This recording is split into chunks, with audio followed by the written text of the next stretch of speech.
Now, in honor of Veterans Day, Fort William Henry and Lake George hosting its annual commemoration to thank all of our veterans for their service and sacrifice. We're going to start inside the museum with News 10's Anthony Krolikowski, who's live with more on some of the new exhibits there you can check out. Anthony, good morning. Good morning.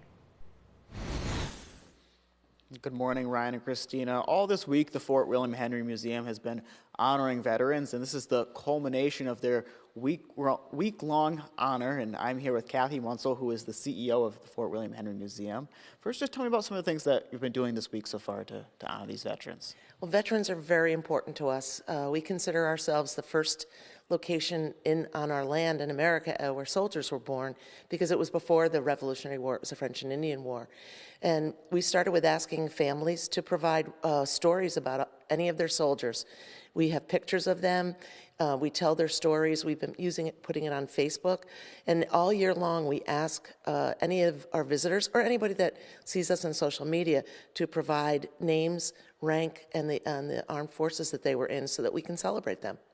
And this new exhibit that we have right here is one of a few, but first just explain what we got right here. We got a nice visual. Again, such an important part of soldiers' lives, it was their powder horn, and it was essential to their being able to protect themselves and to protect the area that they were there to fight for. In this case, the Lake George School carving was like an original area where people would carve on powder horns. And what we celebrate here actually is a couple of powder horns that specifically have drawings of Fort William Henry and show that the person that owned it, this is where they did all of the drawing, and they fought for us. They fought for our pre-country, I guess I'll call it. And many of them it was an artistic style called by John Bush, who was out of Massachusetts, who gets celebrated many times in the history of powder horns. And just coming up, as long as the weather allows us, and for the 6:30, what are we going to be doing outside?